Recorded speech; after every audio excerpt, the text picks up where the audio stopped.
a major win over Louisiana College to retain the Claw. That's right. So the Claw came back to Marshall again after they won it last year, the first time in 7 years. They won it last year.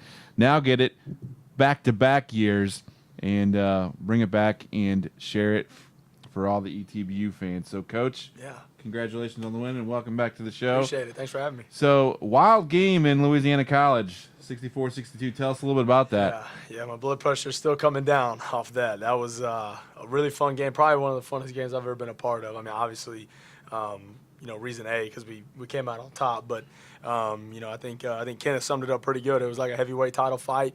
We had just we'd make a big play, they'd respond with another big play, and we would just keep battling back and forth. And was a really fun game to coach. Every single call, every decision we made, every play that the kids had. I mean, it meant something in that game, and it doesn't matter when you go into that game. We talked about it, last week. It doesn't matter going to that game, record stats, anything. That game can go either way. I remember playing those guys back in 2013 when we weren't a very good football team, and they were ranked in the top 25. And we played them. We were up 24-7 at half, and they came back, beat us 31-24 in a tight game. No one gave us a chance in, and we were in it. And you look at last year's game, only a 10-point victory for us, and this year we had to squeak it out by 2 points. And Maya Simpson got a big-time 2-point conversion stop, and we made just enough plays to win it. A lot of fun. What was the atmosphere like knowing you were walking around campus and going to the field after a certain hashtag had been labeled to us that week?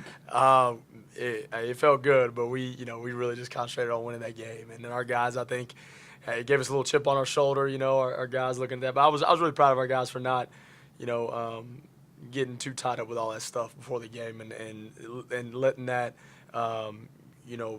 be a distraction in their focus for the game. And I thought they handled that in a mature way. I was really impressed with that. It's something I really didn't even have to address during the week. And our guys just went out focused on the game plan, went and executed that game plan. And the only thing that matters is putting it on paper and making it reality. That's all that matters. And our guys were hungry to do so, and they did that on Saturday.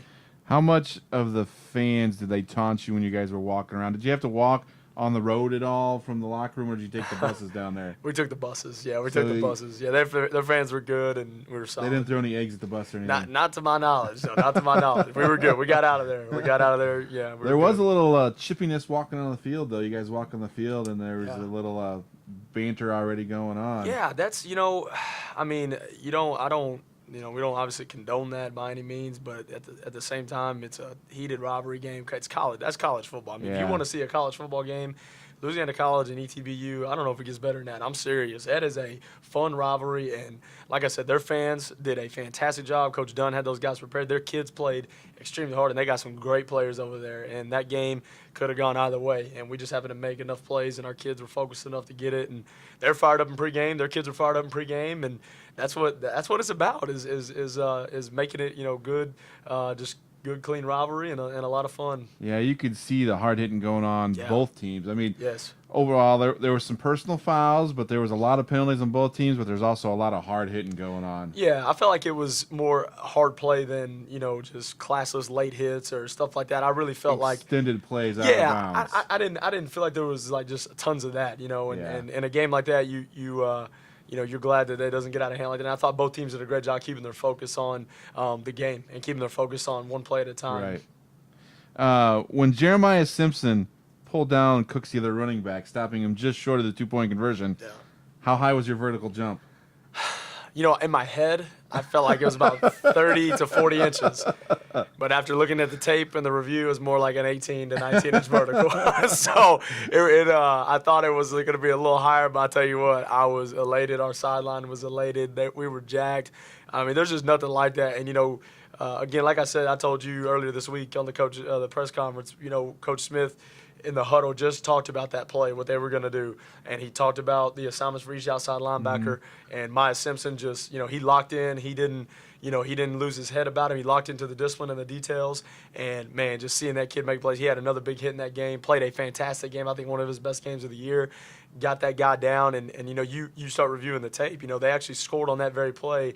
I believe it might have been against Hardin Simmons or somebody they played at home earlier that year, and they went right back to it. And it was heads up by Coach Smith and our defensive staff for knowing their game plan and their plays, and then for Maya Simpson and our defense for going out and executing and making a big-time play right there. Yeah, a few plays earlier, it might have been a drive before. He had a hit down there on that end that we put on the highlight film, and we were watching it from the press box, and it was like, oh, my. Right. I mean, and then Ty Parsons blitzed and had a hit. Yep. I mean, just went right by the center and took out the quarterback. Yeah, and that's that's what we one thing we addressed in the offseason and even in the fall, and we've done some different drills to talk about our physicality and talk about that level. And, we want to be the most physical football team on the field on Saturday, and I think that's how the game should be played. It's a violent collision sport game, and our kids love playing hard and running and hitting, and that's what it's about. Now, last week, you also had some records broken. Drew Smith broke 3 single-game records. Richard Johnson tied a single-season record. He's going to probably break it in the next couple weeks for touchdown receptions. Soika is close to getting 2 records. He's 14 receptions shy of breaking Tyler Bates' record of 84 receptions. And then he needs a little over 300 yards to break the yards in the season set by Stephen Alford. Just talk about, these guys coming along and buying into the program, and, you knew that this would happen, that each year records were going to be broken. Yeah, no doubt. That's what it's about, is building that, just that tradition of great playmakers. And, RJ, is only a sophomore, and Chase is only a sophomore, and these guys, they bring their hard hat every day and they work hard. I mean, if you just come out to a Thursday night, what we call our Thursday night walkthrough, and you just watch us, we're just running plays on air and going over our game plan stuff. If you just watch Richard Johnson and the way he runs his routes on air, it's no secret to why he's having the success he has. He'll come out of that walkthrough winded and sweating and dripping sweat because he's running his routes so hard. Same thing with Chase. Every rep they take, everything they do is meticulous, and they want to get better. You rarely find guys that want to either stay. For instance, Monday, perfect example. Monday's an off day for us. We don't practice. Drew Smith and Chase Soik, Drew comes in my office. Hey, coach, can I get a ball? What are you guys doing? He's like, well, me and Soik want to work on our routes and on this against this look. And I'm like, you guys go at it. They want to be great. When you have great players that want to be great and want to work at that, records are going to be broken, and so that's an awesome deal. Drew Smith looks like he's played a lot of backyard football, because there was a snap where it was a fumble. I think it was like a 3rd down. He picked it up and ran, I believe it was 12 or 13 yards. Got the first down. It was like it was drawn up like that. You'd like to say I'd like to say that was a great play call by me, right? That was a great not at all. No, Drew with a heads up play, and I know that the snap was a little low. He couldn't handle it, and he just tucked it and got it. Just shows the competitor he is. He's an improviser. He's a gunslinger, and that's what makes him great. You got 2 games left this year. Hardin Simmons this weekend. Sul Ross State last game November 12th. Postseason implications coming on the line this weekend against Hardin Simmons. They're 10th in the nation. We're 21st. You're going to be 3rd top 25 game of the year for us. Yeah. Talk about what this game means on Saturday and the team you'll be seeing against Hardin Simmons. Well, I think you said it best. It has some big-time postseason implications, and this is the first time since 2003 we've been able to talk about ETBU going to the playoffs around here, and I think that's exciting in itself. Our kids understand that, but at the same time, this game's going to come down to the same thing. It's going to come down to special teams, turnovers, and explosive plays. And if we take care of those 3 things, we're going to have a big-time chance to win the game.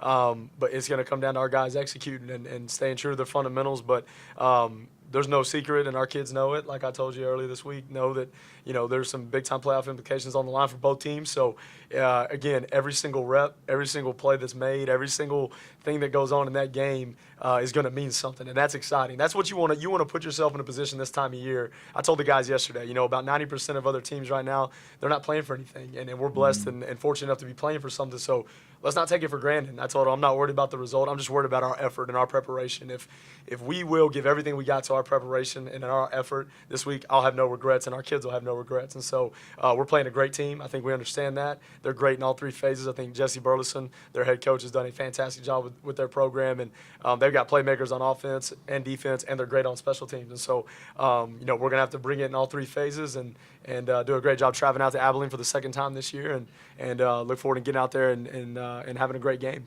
We want to say hello to our Facebook live viewers, Tracy Phelps and Tiffany Martin, I believe, have both commented on there. So thanks for watching Facebook Live. We also got some viewers on what is your aspiration in life? Oh, Coach, we got a question Wow. Question on Wow. Periscope. Nice. Nice. Okay, quickly, what is that the first one? That's the yeah, first time? we've never had that. That's How about good. that's the first time I've seen that? Yeah. All right, What's sweet. your aspiration in life, Coach?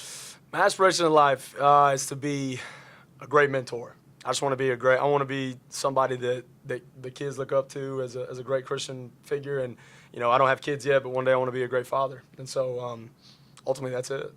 So there you go. Did you catch and see who that was, Kenneth? I don't know. I mean, the name just went by so fast that I saw it. Right. We've got K-Rock over there monitoring this for Better us. give a So. shout. That's my Tracy Phelps is my mother-in-law. Right there. I give a shout out right there. You better- Love you, Tracy. One last question. Holidays are coming around quickly. Thanksgiving around the corner. Do you Black Friday shop, or does Callie do the Black Friday shopping? We did it. I'll tell you, we did it one time. I'll be honest with you, and we had zero game plan. And so we woke up at like 4 a.m. and we didn't even know what store we were going to. And I literally asked myself about 100 times, why are we doing this? It was early. It was, I think if we'd have had a game plan put together, known the stores we were going to hit, I think it'd have been better. But we were just aimlessly going. But I leave the shopping up to her, and she loves doing that. So Yeah, I've done it a couple times, and you have to have a game plan. no game plan. We underestimated the lines. We underestimated the traffic. We underestimated a lot of things. And Yeah. it's not a good experience, but it's Yeah. all good. It was fun. Hopefully not like being a first-year head coach. No, no. This is, You got a little more game plan that way. yeah. You got to plan a little more for that. The Black Friday thing might have been a little more stressful, actually. That was crazy. Yeah, it was not fun. All right, Coach. Well, thanks for talking to us today. Good luck this weekend as Absolutely. you head out to Abilene. Thanks. You guys stopping anywhere to practice? Yeah, we're going to stop at Cedar Hill High School. Yeah, Coach Joey McGuire has been gracious enough to let us practice there at Cedar Hill. So big-time program right there, and they got a great facility. So just blessed and honored those guys will have us and let us practice, get our Friday workout in. All right, Coach. Yeah. Well, we'll see you in Abilene this All week, right. and thanks See for you. Thanks. talking.